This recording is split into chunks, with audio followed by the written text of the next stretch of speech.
Parkinson's. Dr. Christoph Benkowitz is a professor of neurological surgery. He's also the co-author of a study that looks at treating a rare genetic disorder which causes severe physical and developmental disabilities. Benkowitz and his colleagues used a new method of gene therapy by giving the patients a virus to treat the disorder. Doctors then track the spread of the virus in the brain through real-time MRI imaging. Allows us to introduce the correct version of the gene back into the cells in the brains of these children. Benkowitz says during gene therapy, the patient's symptoms improve dramatically. Researchers hope doctors will be able to use the same method to treat other genetic disorders like Parkinson's and Alzheimer's. Doctors hope to not only slow the progression, but eventually reverse them.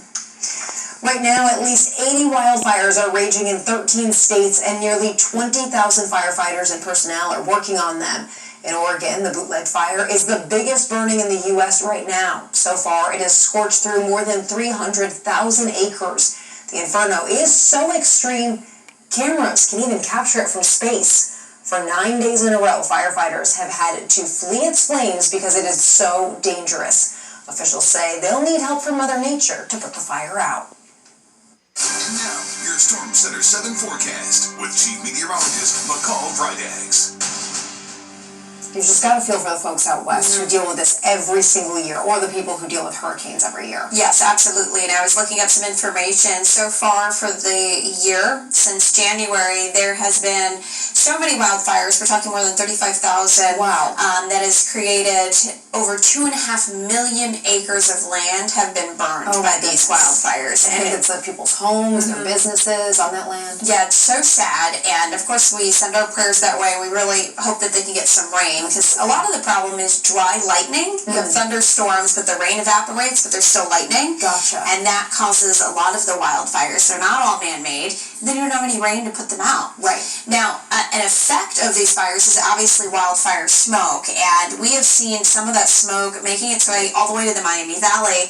And while it doesn't have a negative impact on us, it does give us a vibrant sunset. Take a look at this footage. This was shot by a photographer, Jared Thrush, this evening, and you can see how the sky was very hazy. And you can actually look at the sun a little bit better when we do have that high, thin veil of that wildfire smoke. Saw a little bit of some photos being sent in over to me on my social media accounts. It looks like we're going to get another couple of nights of some sunsets like this as well before we can scour out some of that wildfire smoke. So if you didn't get a chance to capture that photo tonight, you'll have another chance tomorrow. Here's a look right now in Greenville. All is quiet in the Miami Valley. We do not have any chance for rain tonight, and it's going to take about 48 hours or more before we see rain in the Miami Valley. Live Doppler 7 radar, because of high pressure that's anchored in place, giving us the quiet conditions, is coming up dry for us. Temperatures sitting in the low 70s to upper 60s across the area. So it's still a mild night. 70 in Sydney, 70 in Troy. A little bit cooler in Greenville and Eaton. You can see you're falling back into the 60s. Perhaps the sensor is off a little bit there in Greenville. I don't really expect that you're actually down to 64 yet, that is. 66 in Bellefontaine, 67 for you out in Springfield. Now, out the door tomorrow morning in the city of Dayton, we'll fall to about 65 degrees. Some outlying areas just a touch cooler. But it's a jump-off point for where we will head into the afternoon. It is going to be a warm one, so it's another day for t-shirt and shorts. Typical weather for the middle of July. Bring the water bottle with you. You'll need to fill it up frequently tomorrow. It is going to be a pretty warm one, and we have lots of sunshine, so you'll need the sunglasses as well. So here is how the day looks tomorrow. 81 degrees at lunchtime, 86 at 4 o'clock in the afternoon. A bit more humid, so heat index values are going to be close to 90 degrees, and we'll slowly start to fall back to the 80s in the evening. Great weather for the next 3 days to hit the pool or the local lakes or rivers. Just be on the lookout, especially on Wednesday. There's a chance for an isolated shower or thunderstorm into the afternoon and evening.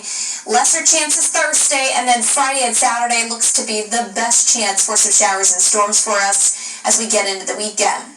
Now, Futurecast tries to show a downpour out there tomorrow afternoon, but we have a lot of dry air in place, so I don't expect that to develop. Might just get some scattered clouds there. There's Wednesday into the morning hours. Notice some isolated downpours there. They'll push to the south as we head into the afternoon, and that's about it as far as rainfall is concerned. So there's not going to be a lot to contend with precipitation until the weekend. And temperatures, they stay warm, seasonably warm, in those middle to upper 80s. So here's how it looks in the 5-day forecast. Mainly dry until the weekend. Next chance for scattered showers and storms moves in Friday and Saturday. Thanks, McCall. A 12-year-old Ohio girl is getting a head start when it comes to making money, but she's not keeping it for herself, where she's donating the cash.